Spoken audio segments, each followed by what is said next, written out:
we have been infected with the idea of original sin, and this is part of what keeps us infantile.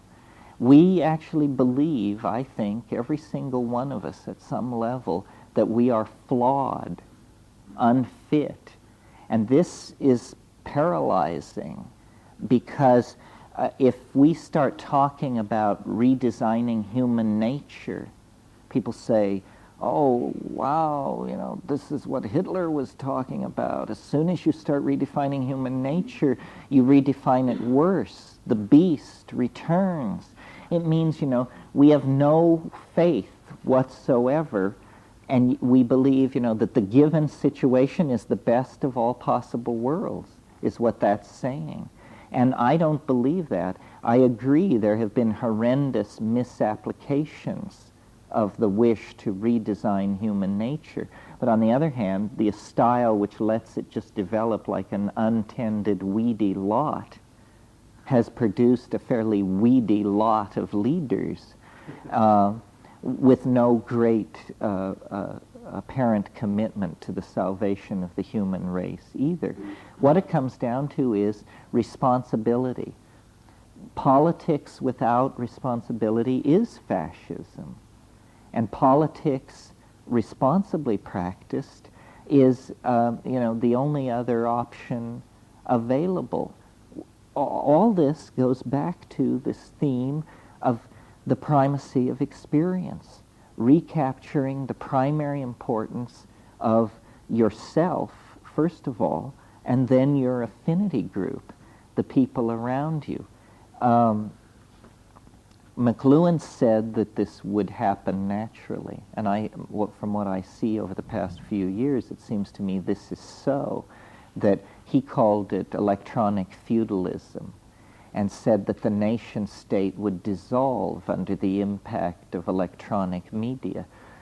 His timetable was a little too short. This is really a problem for prophets. But he was perfectly right. I mean, what happened in Tiananmen Square, what happened in Eastern Europe, was entirely the product of information technology just conveying images from the West, dissolved the whole myth of Marxism, which relied on, a false view of reality. The thing is, these images are value neutral. They're corrosive wherever they move. The same forces that destroyed the Communist Party in Eastern Europe will destroy the ruling families of the Arabian Peninsula with equal ease, because what it is it's an anti-oligarchic virus that has gotten loose in the language ocean of the planet. I mean, the thing that happened in Tiananmen Square, you could feel every government on earth heave a sigh of relief when they got that under control, because the nightmare of every government on earth is 1 million peaceable people assembled in the main square of your capital city demanding that you pack up for Switzerland. I mean, that is it. And if it happens in Bucharest, you go. If it happens in Tirana, you go. If it happens in Washington, you go. Nobody says no to 1 million people in the streets. That's what the Shah of Iran found out. I mean, he made a decree that if more than 3 people gathered in any place, they would be shot dead. The next day, 2.5 million people marched screaming beneath his window for his head. You look at a scene like that and say, hey, it's time to retrench. It's time to seriously cut a deal here. Well, this is a long, rambling answer to the question, what is to be done? How can we make a difference? And I think the way that it's to be done is by empowering individual discourse and recognizing the power of the individual. Huge amounts of global civilization are operating on automatic pilot. You think that if you were to walk into the World Trade Center or the Pentagon or NATO headquarters in Brussels, that there would be smart people furiously running things. there are idiots everywhere, at every level of organization. I mean, if you were to attend a cabinet meeting, one guy will be asleep with his face in his plate. I swear, it makes no difference. And we, the little people down in the labyrinthine streets of the city, looking up at the castle as the great ones come and go, we believe that they're all about the fine business of humanity. But, it's just a fiction. It's an absurdity. And to the degree that we proclaim it so, the meme spreads, and the dream of the oligarchs, the autocrats, the programmers is dissolved. This is why the psychedelic thing is so controversial, such political dynamite, because ultimately it dissolves the linguistic structures that it finds pre-existing, whatever they are. I really believe this. I mean, talking to shamans in the Amazon, ultimately, when you get to know them, they will tell you, you think this is easy? You think because I am a Witoto, you think because I wear a gourd on my penis, I'm somehow more able to do this than you are? No, every time I go, I know it may be the last time because it's so hard. It's so challenging to who I am. It always is. I mean, it's a real edge. It's not an edge that you go and map, and then the next time it's not an edge. It's that every time you go, you discover this edge. It's the great gift, the great challenge, the great miracle of human existence is that within each one of us, there is this dimension which we can choose to access, which is a constant challenge to our existential modality. You don't have to mush your way up jungle rivers and rip jewels from the eyes of idols and stuff like that. You can, on a Saturday evening, in the privacy of your own living room, become your own Magellan. And you are no less courageous than Magellan. And maybe Magellan is a bad example since he didn't make it all the way around. Your own Columbus. And this dimension of freedom has always been 95% of what the human experience was about in terms of risk and thrills. And religion is not, the mumblings of men wearing dresses. It just isn't. Nor is it all of this philosophical mumbo-jumbo that arises out of rational discourse and brain specialization. It's that somehow part of the package of being a living, thinking being is that you get a universe inside of you. You get a galaxy-sized object inside you that you can access. And there are the mountains, the rivers, the jungles, the dynastic families, the ruins, the planets, the works of art, the poetry, the sciences, the magics of millions upon millions upon millions of worlds. And this is apparently who we each are. We're a little bit of eternity sticking into three-dimensional space and for some reason occupying time in a monkey body. But when you turn your eyes then inward, you discover the birthright, the existential facts out of which this particular existence emerged. And, without going dewy-eyed, without lining up with all the religious people, it's more real than religion because it's apparently rooted in biology. And it's a great secret and a great comfort because it means, mystery didn't die with the fall of Arthur or the fall of Atlantis or the fall of anything. Mystery is alive in the moment, in the here and now. It just simply lies on the other side of a barrier of courage And it isn't even that high a barrier. It just is a barrier high enough to keep out the insincere and the misdirected. But for those who will claim it, in the midst of the historical chaos of the late 20th century, they become the archaic pioneers. They become the first people to carry the Ouroboros serpent around to its own tail and to make a closure. And to the degree that any one of us has this connection back to the archaic in our life, it makes where we have been make a lot more sense, and it makes where we're going seem a lot more inviting, which it really is, I think. Well, that's all I have to say. I think we can probably, it's a little early. Does anybody have anything they want to add? Yeah.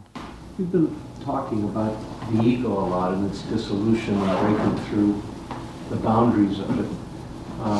And it sometimes sounds like ego has a pejorative connotation. On the other hand, you've just been talking very beautifully about the fact that it's up to each of us in our own unique individuation to claim what can be claimed, and that even the small individual little ego can virtually change the world if it has the right place to stand. It seems like these... So how do you balance these things? Yeah, really the question is, what is the future of the ego as we know it? After, say, post-2012, will the ego really be more of a group ego or a transformation of our ego, or is the ultimate goal to shed our egos completely and become some form of individuation which we can't even dream about at this point? Well, you're right. There's a dynamic tension there. Sometimes when this comes up, I answer it by saying, that you need an ego. If you didn't have an ego, you wouldn't know whose mouth to put food in when you have dinner with someone at a restaurant.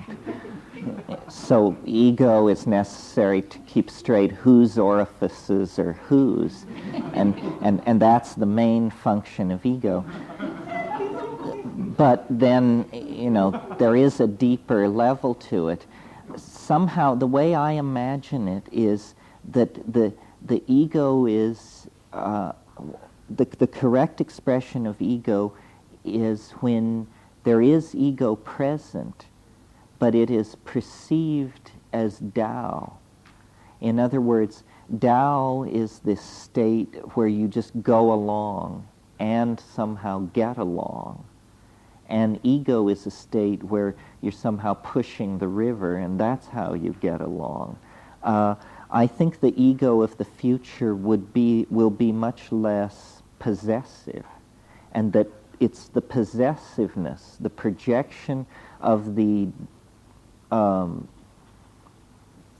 domain, really, of the ego outside of itself, specifically the control of other people, sexual partners, children, parents.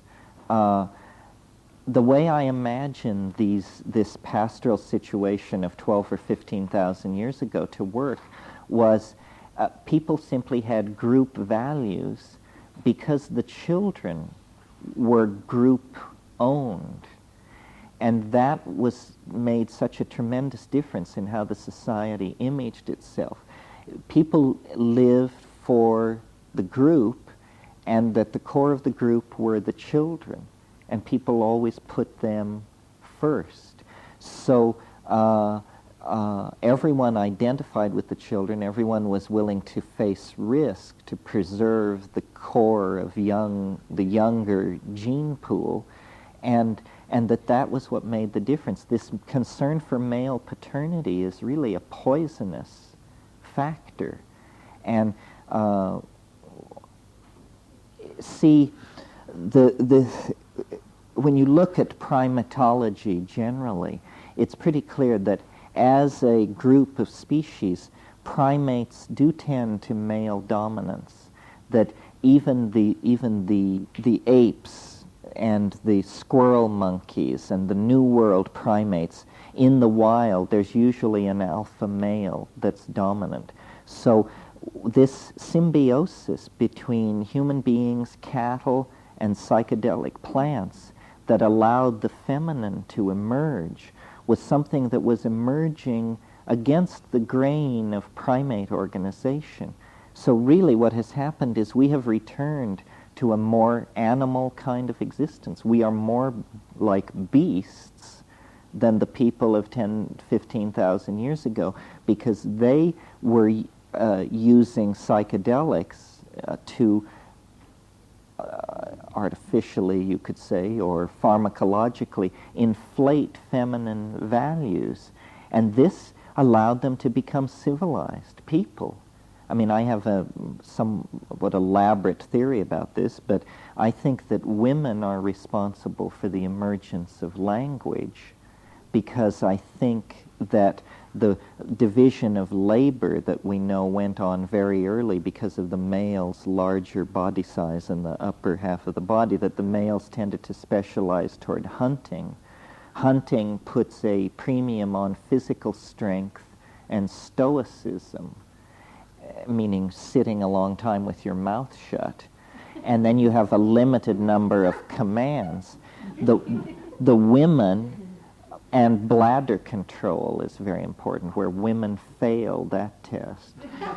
So then what the women were doing was they were specialized as gatherers of plants and roots and insects and stuff like that.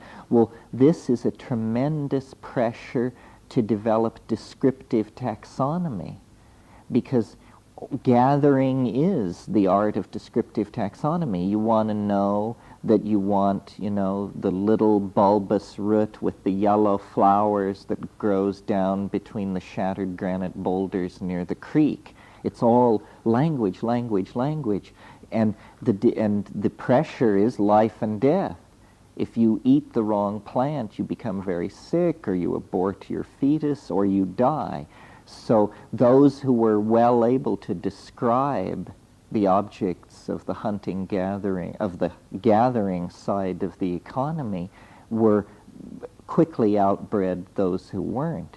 And language may have even been a kind of secret ability of women at some point. You see, psilocybin synergizes language-like bursts of activity, and may have been the thing which set it over. But what happened in this woman situation with language is a good example of what often happens with cultural innovation. The women possessed all this knowledge about hunting, about the gathering of plants and the magical use and preparation of plants, but at a certain point the database became so huge that it underwent a collapse conceptually, and some brilliant woman realized we don't have to know about 600 plants and all these locations and seasonal variations and all this. We just have to concentrate on 5 plants and really learn all about those plants, and then we can dispense with all this stuff. And this was probably because in the nomadic cycle they would encounter their own middens from the year before, and there would be cereal grains sprouted, and you quickly put it together. But the specialization represented by agriculture, that was the beginning of the end, as far as I'm concerned.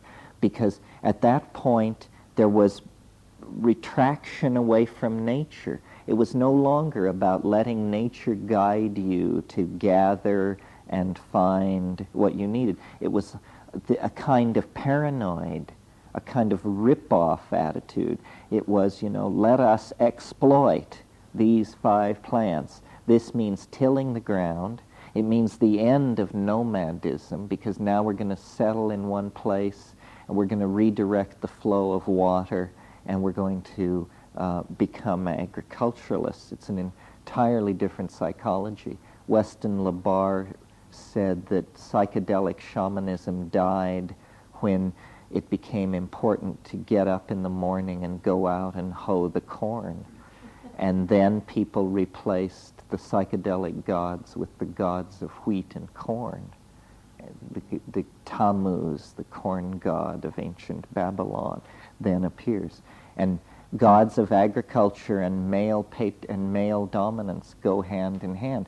The previous religion at the edge of the high Neolithic was this religion of the great horned goddess, and it was a religion of nomadic pastoralism, orgiastic sexual, activity, psychedelic drugs, and tremendous emphasis on cattle. Cattle were the great bridge to all these concepts. We start out as a baboon-like creature wandering behind these herds of ungulate cattle. I've seen baboons do this in Kenya, flipping over cow pies, looking for carrion beetle grubs as a source of fat and protein. But then, we went from predation on carrion, the kills of larger animals, to slowly actually domesticating these things.